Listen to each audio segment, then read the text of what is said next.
Hello les amis, j'espère que vous allez bien. Je vous retrouve aujourd'hui pour ma vidéo favori du mois de juillet. Donc si ça vous intéresse, restez dans le coin parce qu'on commence tout de suite. Alors mine de rien, ce mois-ci j'ai quand même pas mal de petits trucs à vous présenter dans mes tops. Je n'ai aucun flop à vous présenter, je vous préviens d'avance. Je vais essayer d'aller super vite parce qu'on n'a pas envie d'être là pendant 30 ans. Il fait super chaud et je pense que personne n'a envie de me voir me liquéfier en vidéo. Mettez-moi d'ores et déjà un pouce en l'air si vous voyez que cette vidéo a finalement fini par faire 20 minutes alors que je vous ai dit qu'on irait très vite. Mais vous commencez à me connaître, à chaque fois je vous dis qu'on ira très vite et à chaque fois je parle pendant une heure. Donc on va commencer tout de suite sans plus tarder par les produits pour le teint. Et tout d'abord je voulais vous montrer un fond de teint dont j'ai oublié de vous parler pendant ma vidéo des favoris du mois de juin. Il s'agit d'un fond de teint de la collection estivale de Kiko, Unexpected Paradise. Alors là moi j'ai pas celui de cette année à vous montrer, mais sachez que c'est tous les ans le même qui ressort pendant les collections estivales. Il s'agit d'un fond de teint en poudre qui contient un SPF à l'intérieur, il me semble que c'est un SPF 30 et qui est censé être waterproof sur votre teint. Moi c'est mon fond de teint préféré, je vous l'ai dit dans beaucoup de vidéos et ça depuis le début de ma chaîne, mais je sais pas depuis combien de temps vous me suivez, peut-être que vous m'avez jamais entendu le dire, c'est pour ça que du coup j'ai envie de vous en reparler parce que j'ai oublié de le faire au moment où je vous ai parlé de la collection Unexpected Paradise. Au niveau de la facilité d'application, du rendu, on a un rendu super naturel mais un teint super bien unifié, c'est ce que je porte aujourd'hui. Il me semble qu'il est encore en solde à l'heure actuelle chez Kiko, donc si vous avez envie de vous intéresser à un fond de teint en poudre, si vous avez envie d'essayer, je vous le recommande très fortement. Moi c'est un favori, pas que du mois de juillet, c'est un favori tout au long de l'année en fait. Ensuite pour le teint, j'ai redécouvert une petite poudre de chez Essence, la Essence All About Matte Fixing Compact Powder. Alors cette petite poudre aussi je l'ai redécouverte grâce à ma vidéo full face avec les produits les moins chers de ma collection. Je la possède depuis quand même pas mal de temps, mais c'est vrai que je l'avais un petit peu oubliée dans mes tiroirs et le fait de la réutiliser, je me suis rappelé à quel point cette poudre pouvait être bien. C'est le même principe que la poudre de chez Sephora, la poudre Beauty Amplifier. C'est une poudre qui est très douce, très fine. Et quand vous l'appliquez, elle vient vraiment vous lisser le grain de peau et elle vous aide à garder votre visage et votre peau mate tout au long de la journée. Alors moi en été, j'ai la peau grasse au bout de quelques heures. Peu importe les produits que je suis en train de mettre, mais en tout cas pour son prix elle est aux alentours des 4 €. C'est une poudre qui est super pratique à jeter dans son sac sans trop se casser la tête, sans avoir peur de massacrer une poudre à 40 €. Et c'est une poudre qui est parfaite pour venir faire des retouches tout au long de la journée. Elle vient tout de suite vous matifier la peau, vient tout de suite vous matifier vos petites zones de brillance. Elle vous fait un super joli grain de peau. Elle est très fine, elle est imperceptible. Après c'est le genre de poudre, je pense que vous connaissez, c'est comme la Beauty Amplifier, faut pas en mettre une tonne parce que sinon elle va un peu venir vous blanchir le teint et vous plâtrer la peau. Mais si vous en mettez la juste dose, on a un résultat vraiment magnifique. Pour la moitié du prix de la Beauty Amplifier, honnêtement, je vous la recommande. Ensuite, on va faire un saut au niveau des gammes de prix assez vertigineux. Le prochain favori que je vais vous présenter, il s'agit de la Terracotta de chez Guerlain qui est sortie en édition limitée pour cet été. Il s'agit de la Terracotta Brazilian Beach. Déjà, l'objet est magnifique, le boîtier est magnifique, je vous l'avais présenté dans une vidéo crash test.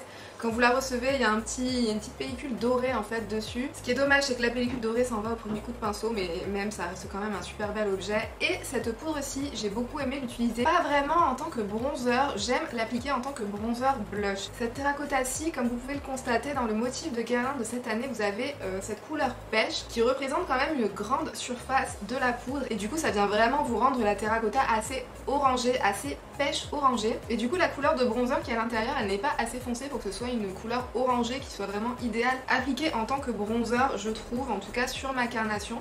Sur ma carnation, c'est très joli appliqué en tant que blush et vraiment de bien diffuser sur la joue pour que ça prenne un petit peu toute la zone où vous appliqueriez en général votre blush et votre bronzer. Par contre avec, si vous avez le même genre de carnation de peau que moi, je pense pas qu'elle sera top à appliquer en tant que bronzer comme on a l'habitude de le faire, à l'appliquer sur le front, enfin de partout. Je l'avais fait dans ma vidéo crash test, mais après coup, tout au long de la journée, je me suis rendu compte que c'était vraiment pas très joli porté comme ça parce que sur le front il y avait vraiment des traces limite rose pêche. Du coup c'était pas ce qu'il y avait de plus joli, mais par contre appliqué en tant que blush bronzer, là par contre c'est vraiment magnifique. Donc du coup en tant que blush je la mets en favori, en tant que bronzer je la mets en tant que flop. Finalement vous voyez il y aura un flop dans cette vidéo aussi. Mais après je vous l'accorde, si c'est juste pour l'appliquer en blush ça revient quand même très cher, mais bon. Ensuite je vais continuer avec les blushs et j'ai un blush de chez BK à vous présenter. C'est aussi un blush que j'ai redécouvert très récemment dans ma vidéo où je faisais un full face avec mes produits make-up les plus chers. C'était ce blush-ci que j'avais appliqué. C'est le Luminous Blush en teinte Tiger Lily. J'avais oublié en fait à quel point il était beau. C'est une magnifique couleur orangée avec des nacres dorées à l'intérieur. Franchement pour l'été c'est magnifique, j'adore porter ça. Ce qui est bien avec les blushs lumineux c'est que vous pouvez les appliquer seuls parce qu'en été je sais pas si je suis la seule mais En général, j'ai pas trop envie de me prendre la tête pendant 1 heure à faire mon make-up le matin. Il fait tellement chaud que rien que de faire mon make-up ça me fait transpirer. Donc le moins de temps j'y passe et le mieux c'est. Et ce genre de produit-ci, quand je les mets, j'ai pas besoin d'appliquer d'highlighter par-dessus. Du coup j'aime beaucoup et ça vient vous donner bonne mine, c'est tellement joli. Enfin honnêtement, ce blush-ci, je l'adore. Dans la même catégorie des petites pépites oubliées de ma collection, un blush de chez MAC en teinte Coppertone. Alors celui-ci c'est pareil, c'est un petit peu dans la catégorie des blushs bronzer. Il vient vous donner un super joli effet allé sur les joues, je l'adore, c'est une très belle couleur. C'est tout ce qu'il y a de plus neutre, hein, vous me direz, mais je sais pas. C'est un marronné avec une toute petite pointe de pêche à l'intérieur, je trouve ça super joli à appliquer en été. Ça vient donner un super bel effet bronzé et c'est pareil avec ce genre de blush-ci, je l'applique un peu de manière diffuse sur toute ma joue et du coup j'ai pas besoin d'appliquer de bronzer. Ça va super vite, on se prend pas la tête et on a un super joli résultat. Donc ce petit blush, le Coppertone de chez MAC, très belle redécouverte. Toujours au niveau des blushs, alors en été j'adore porter des... J'adore porter des blushs toute l'année. Perso, je fais partie des gens qui trouvent qu'on ne peut pas terminer un make-up sans mettre du blush. Je trouve que c'est la petite touche qui va venir sublimer n'importe quel make-up. Et je sais qu'il y a certaines personnes qui n'aiment pas porter de blush, mais je pense honnêtement que c'est parce que peut-être que vous n'allez pas trouver la bonne couleur de blush qui ira et qui satisfera un petit peu vos attentes. S'il y a une seule chose dont je pense que je ne me passerai jamais quand je ferai un make-up, il s'agit du blush. Je peux me passer de bronzer, je peux me passer de highlighter, je peux me passer de make-up des yeux, je peux me passer de rouge à lèvres, mais alors le blush... Bon, je me passerai de tous les autres trucs si vraiment vous me laissiez pas le choix, hein, parce que quand j'ai le choix, vous pouvez le constater, et je mets tout ce que je peux sur, sur mon visage. Du coup, je vais revenir à ce petit blush-ci, je vais arrêter mon petit monologue sur les blushs. J'ai l'impression de vous faire la leçon alors que c'est pas du tout le cas. C'est juste que je suis tellement passionnée par les blushs que j'ai envie un peu d'être leur avocate. Le prochain blush favori que je vais vous présenter, ça va peut-être vous surprendre, il s'agit d'un blush de chez KVD, les Everlasting Blush en teinte Poppy. Alors je dis ça va peut-être vous surprendre parce que ces blushs-ci je vous les avais déjà présentés dans une vidéo flop. Et dans la vidéo flop que je vous avais présentée, je vous montrais deux autres teintes, c'était les teintes Foxglove et la deuxième teinte neutre de la collection, une teinte un petit peu plus marronnée neutre. J'avais trouvé que la qualité du blush était vraiment très bonne, par contre au niveau des couleurs, ça venait vraiment pas réveiller mon teint, ça venait limite me ternir le teint, j'avais l'impression en tout cas. Par contre cette couleur-ci, la couleur Poppy, elle est vraiment magnifique. Alors attention, c'est un blush, comme vous pouvez constater, qui est vraiment très pétard. C'est un blush qui est aussi extrêmement pigmenté, donc il faut vraiment l'appliquer tout en légèreté, il faut en prélever juste un tout petit peu, vous trempez à peine votre pinceau à l'intérieur et vous avez suffisamment de matière. Mais alors cette couleur sur les joues pour l'été, mais qu'est-ce que c'est joli. Attendez, j'essaie de vous l'estomper un petit peu. Bon là comme ça, même estompé, il est encore hyper flash, mais c'est parce que j'en ai quand même mis une grosse quantité sur la main. Si vous en mettez juste la quantité qu'il faut en fait sur vos joues, il vient vous donner cet effet de quand vous avez passé la journée au soleil, vous voyez. Il vient vous donner cet effet bonne mine, cet effet joue un petit peu rougi par le soleil. Il vient pas vous donner la couleur de quand vous avez un coup de soleil non plus, hein. C'est ça que j'aime bien justement, parce que quand on peut voir cette couleur, on peut avoir l'impression que c'est un effet coup de soleil. L'effet coup de soleil qu'on veut pas, vous voyez, l'effet coup de soleil rouge écrevisse, mais pas du tout, au contraire, il vient donner cet effet coup de soleil, mais coup de soleil bonne mine. Du coup franchement j'ai adoré cette couleur-ci. Non seulement la formulation de ces blushs-ci est très bonne, c'est une formulation qui est très facile à appliquer, à estomper et qui tient très bien, mais la couleur Poppy à ce jour c'est la seule couleur de la gamme qui a eu grâce à mes yeux et elle se retrouve direct en favori, donc comme quoi hein, on peut toujours changer d'avis. Le prochain produit, il s'agit d'une brume parfumée, c'est la Coco Cabana de la marque Sol de Janeiro. Alors si vous aviez aimé l'odeur de la Bonbon Cream, mais alors ça, vous allez adorer. C'est quasiment la même odeur mais avec une petite touche de noix de coco en plus. Franchement je suis accro à cette odeur, mais je suis accro. Je l'aime trop, ça c'est mon odeur de l'été, c'est mon odeur des vacances. J'ai l'impression de me retrouver sur une île paradisiaque quand je mets ça alors que je suis très loin de me trouver sur une île. J'adore, n'hésitez pas, si jamais il y a un petit code promo sur Sephora qui traîne, à vous commander peut-être le petit format de cette brume. Il me semble qu'il y a aussi un petit format de cette brume-ci, je sais plus, je suis peut-être en train de vous dire une bêtise. C'est pas une noix de coco entêtante, mais par contre c'est une odeur qui est très forte. Si vous aimez pas trop les odeurs sucrées, ça sera sûrement pas votre truc, mais si vous aimez ces odeurs un petit peu qui rappellent les vacances et qui rappellent les îles, j'ai plus de mots. Et vous le savez, c'est rare que j'ai plus de mots. Ensuite on va passer à la catégorie des produits pour les lèvres. Et moi en été ce que j'adore faire, ce sont des maquillages hyper légers sur les yeux avec un fard à paupières et ensuite venir mettre une couleur super pop et super flash sur les lèvres. Alors en été j'adore parce que du coup je ressors tous mes rouges à lèvres de couleur hyper flashy. Là en ce moment il y en a quelques-uns que j'arrive pas trop à lâcher. Il s'agit déjà de deux rouges à lèvres de chez Kiko. C'est les Unlimited Double Touch. Vous avez un côté qui est entièrement mat et de l'autre côté vous avez une partie gloss. Alors moi en ce moment il y a deux couleurs que j'adore. Alors la première c'est la couleur 115. C'est un espèce de rouge framboise qui est hyper pétant, hyper flashy, il est super flatteur sur les lèvres. Et la deuxième couleur que j'aime aussi énormément porter, c'est la couleur numéro 114. Il est juste ici, c'est un rouge orangé qui contient quand même pas mal de nuances orangées à l'intérieur. Une fois que vous venez appliquer la partie gloss par-dessus, il se transforme en une texture super confortable. En fait, vous le sentez pas du tout. C'est hyper confortable. Vous avez vos lèvres qui ne tiraillent pas du tout, comme vous pouvez avoir les lèvres qui peuvent tirailler avec un rouge à lèvres mat.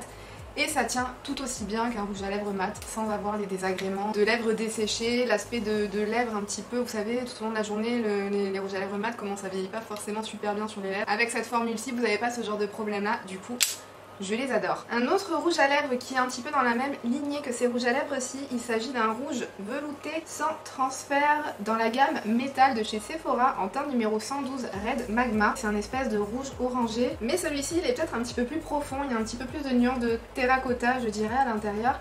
Et en plus il est métallisé, et ce que j'aime avec cette gamme-ci, avec ces rouges à lèvres aussi, c'est que c'est pas un effet métallisé qui est trop métallisé. Je sais pas si vous voyez ce que je veux dire. C'est un effet métallisé qui se rapproche un petit peu plus de l'aspect nacré en fait. Ce truc-ci sur les lèvres c'est vraiment super joli, c'est pareil, c'est le genre de teintes pour l'été qui sont top et qui viennent vous faire tout un maquillage, qui viennent habiller tout votre maquillage. Et j'adore. Ça c'est une découverte très très récente, alors ils sont sortis depuis un moment et je me suis réveillée que maintenant. C'est la gamme I Need a Nude de chez Natasha Denona, c'est sa gamme de rouge à lèvres de couleur nude. La particularité c'est qu'elle a sorti plein de nudes et qui sont censés s'adapter à toutes les carnations de peau. Il est censé y en avoir pour des carnations neutres, pour des carnations froides, pour des carnations chaudes. Celui-ci c'est la teinte Jennifer, c'est un espèce de rose avec une petite pointe de brun à l'intérieur, c'est un rose chaud avec une petite pointe de brun à l'intérieur. C'est une formulation qui est vraiment très crémeuse et très riche sur les lèvres, vous avez limite l'impression d'avoir un baume à lèvres tout en restant quand même assez confortable. Je vous l'avais dit dans mon haul, la première fois que je l'ai utilisé, je me suis fait une petite frayeur parce qu'au moment de l'application, ça avait un petit peu tendance à accrocher à mes petites zones de sécheresse, mais au bout de 2-3 minutes, ça a commencé à avoir un petit peu son action nourrissante et du coup c'est devenu super confortable. C'est des rouges à lèvres, sur moi j'ai trouvé qu'il y avait un fini mat. Je crois pas qu'ils sont décrits comme étant des rouges à lèvres mat, il me semble pas, je sais pas si c'est le cas pour toutes les teintes. C'est du mat un petit peu velvet et du coup j'aime beaucoup. C'était un coup de cœur, je l'ai depuis pas longtemps mais je le porte beaucoup parce que je le trouve vraiment très joli. Ensuite on va passer à ma partie préférée en termes de make-up. Enfin tout aussi bien que les blushs, tout aussi bien que les rouges à lèvres. Tiens, je vous ai pas présenté d'highlighter d'ailleurs dans ces favoris. J'ai pas eu spécialement un highlighter que j'ai porté plus qu'un autre en fait pendant ce mois-ci. Au niveau des palettes par contre il y en a plusieurs. J'étais en train de vous dire que j'aimais pas trop me maquiller en ce moment, mais j'ai une tonne de palettes à vous montrer. Donc je vais attaquer tout de suite et je vais essayer d'aller vite parce que je vous avais dit que j'irais vite et que ça serait une vidéo rapide. J'arrive pas à être rapide, j'y arrive pas. Donc la première que j'ai à vous montrer c'est la palette mini, comment elle s'appelle celle-là? C'est la mini rétro de chez Natasha Denona. Celle-ci j'ai adoré la porter notamment pour les nuances un petit peu rosées. Pour ce qui est maquillage simple avec cette palette-ci, on peut rien faire de plus simple. Vous avez un fard de transition. Vous avez deux fards que vous pouvez appliquer aussi bien l'un que l'autre sur la paupière mobile. Les fards irisés, métallisés, vous en avez même qui est plutôt un topper pailleté, celui du milieu. Ils sont superbes dans cette palette-ci, ils sont très bien pigmentés. Moi j'ai adoré venir utiliser cette couleur de transition et ensuite venir appliquer sur la paupière mobile soit cette couleur là, soit cette couleur-ci, soit cette couleur là et ensuite la couleur pailletée par dessus pour venir ajouter encore plus de luminosité à ce fard là. Pour faire des make-up qui vont super vite et qui sont très frais et très légers. Cette palette-ci je l'ai bien aimée pour cette saison, ça change un petit peu de tous les fards un petit peu marronnés, bruns qu'on peut avoir l'habitude de voir, donc du coup j'ai pas mal apprécié. Dans la même lignée, une autre palette de couleurs un petit peu neutres mais plutôt neutre rosé que j'ai beaucoup aimé porter en cette saison. Cette palette-ci, plus je l'utilise et plus je me rends compte à quel point je l'adore. Je l'aimais déjà beaucoup, je l'ai placée très haut dans mon classement des palettes de l'année 2019. C'est un petit peu le même concept que ça, hein. C'est pour avoir des maquillages qui sont vraiment très légers en fait sur les yeux. Des trucs qui vont très vite, vous appliquez une ou deux couleurs de transition, vous appliquez un irisé métallisé et vous avez déjà un super beau résultat. Les fards métallisés dans cette palette-ci, ils sont tellement beaux. En fait, ce qui est super intéressant dans cette palette-ci, c'est que tous les fards, ils ont un petit peu des reflets qui les rendent un petit peu plus duochrome que ce qu'ils ne peuvent avoir l'air dans le pan. Notamment cette couleur rose là qui est juste au-dessus de mon doigt. Cette couleur-ci, c'est un espèce de multichrome avec des reflets rose clair, doré, lilas et un petit peu vert à l'intérieur. Je l'aime beaucoup, c'est une teinte qui est vraiment très surprenante. Et toutes les autres teintes, elles ont un petit peu des reflets à l'intérieur, donc du coup j'aime beaucoup appliquer ça sur mes paupières. En été, je trouve que ça fait de très beaux make-up, très légers, mais qui sont quand même un petit peu différents de tous les maquillages neutres qu'on a l'habitude de voir. Du coup j'ai énormément apprécié cette petite palette-ci. Ensuite, toujours dans les palettes un petit peu neutres, j'ai énormément apprécié la palette Gold de Natasha Denona. Alors je trouve que c'est pas nécessairement la saison pour utiliser cette palette-ci, même si on peut quand même faire des petits trucs assez sympas pour l'été, notamment avec cette couleur Gold. Alors moi je l'ai beaucoup utilisé ces derniers temps, même si en temps normal c'est peut-être pas la première palette à laquelle j'aurais pensé pour cette saison, mais je voulais vous faire une petite revue au passage dans ma vidéo full face avec mes produits les plus chers. Du coup je l'ai pas mal utilisé pour en avoir une opinion assez complète et ben franchement je l'ai adoré cette palette-ci. Je vais pas vous en parler plus que ça parce que je vous en ai parlé très récemment, mais cette palette-ci je l'adore. Comme je vous l'ai dit, en été j'aime pas spécialement me faire des make-up hyper chargés sur les yeux, j'aime des choses qui vont vite, des choses qui sont lumineuses, mais les fois où j'ai envie de passer un petit peu plus de temps à faire mon make-up, en général j'aime me faire des make-up coloré en été, et pour ça il y a quelques petites palettes que je suis venue ressortir de ma collection et que j'ai vraiment adoré. En été je suis une grande fan de couleurs, hein. Moi en été je ressors toutes mes palettes archi colorées. Une palette pour ça que j'ai énormément apprécié ressortir, il s'agit d'une petite palette de chez Colourpop, c'est la Strawberry Shake. Cette palette-ci je la trouve vraiment très belle pour se faire des maquillages soit dans les rosés clairs, soit dans les rosés un petit peu plus soutenus, soit limite des trucs un petit peu plus rosés rouges. C'est une palette que malgré son format tout petit, on peut se faire quand même des choses assez différentes et assez diversifiées avec. Les fards de chez Colourpop, je vous l'ai dit plusieurs fois, mais je pense que je vous le redirai pendant encore longtemps parce que ils sont géniaux. Pour le prix, on a vraiment une qualité qui est assez exceptionnelle, des fards qui sont très lumineux, très facile à appliquer, les fards mat sont très faciles à estomper malgré ces couleurs un petit peu plus flashy. On arrive quand même à se faire des très jolis trucs même si on n'est pas forcément une pro du make-up. J'adore ces farcis et cette color story là, la Strawberry Shake, moi j'adore de toute façon le rose et avec cette palette-ci là. Non mais regardez-moi cette couleur juste ici là. C'est trop joli. Ensuite, une autre palette que j'ai énormément réutilisée de chez Colourpop pour cet été, c'est la palette Sol. C'est une palette dans une color story un petit peu plus dans les orangés avec une petite pointe de rose à l'intérieur. Les couleurs aussi à l'intérieur, on a des choses vraiment très belles. Comme vous le voyez au niveau de la pigmentation, c'est toujours aussi bien. Honnêtement, j'ai rien à dire, ces petites palettes-ci. Si pour certaines vous aimez les color story, je peux que vous recommander de vous les procurer. Parce que ce que j'ai remarqué avec ces petites palettes-ci, c'est que ils arrêtent souvent de les produire à un moment donné, c'est-à-dire qu'elles sont en stock pendant pas mal de temps et puis à un moment donné du jour au lendemain elles disparaissent complètement de leur site et elles ne reviennent jamais en stock. Donc pour le prix, s'il y a des palettes et des color story qui vous intéressent en particulier, honnêtement je vous recommande de vous les procurer. Aussi il y a l'une d'entre vous qui m'a fait remarquer, Anne-Marie si tu passes par là, merci pour l'info.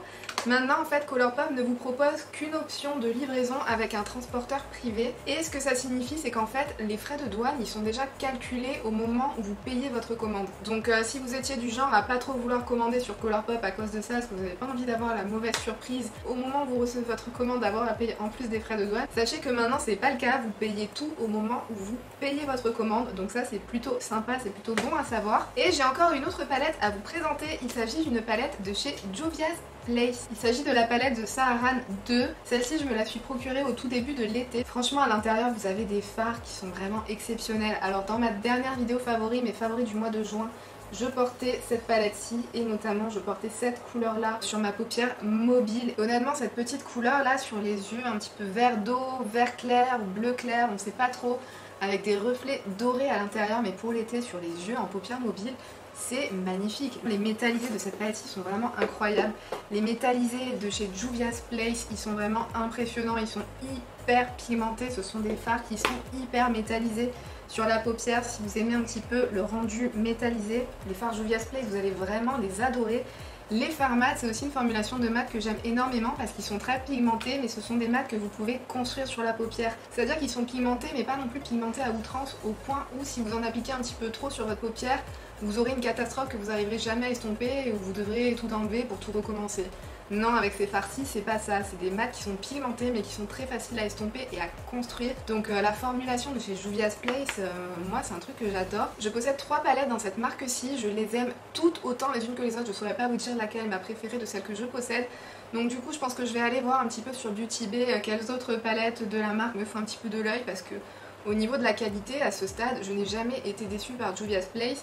Ils ont d'autres palettes qui sont vraiment super belles. Donc j'ai vraiment envie d'aller voir ça et de m'intéresser d'un petit peu plus près à la marque de Juvia's Place. Mais alors cette palette-ci, pour l'été, elle est sublime. Mais alors elle est sublime. Pas que pour l'été hein, aussi d'ailleurs. Je pense que toutes ces couleurs-ci, pour l'automne, ça sera magnifique. Enfin bon, j'arrête de parler. Je vous avais dit que j'irais vite et je passe une demi-heure à vous parler de cette palette-ci.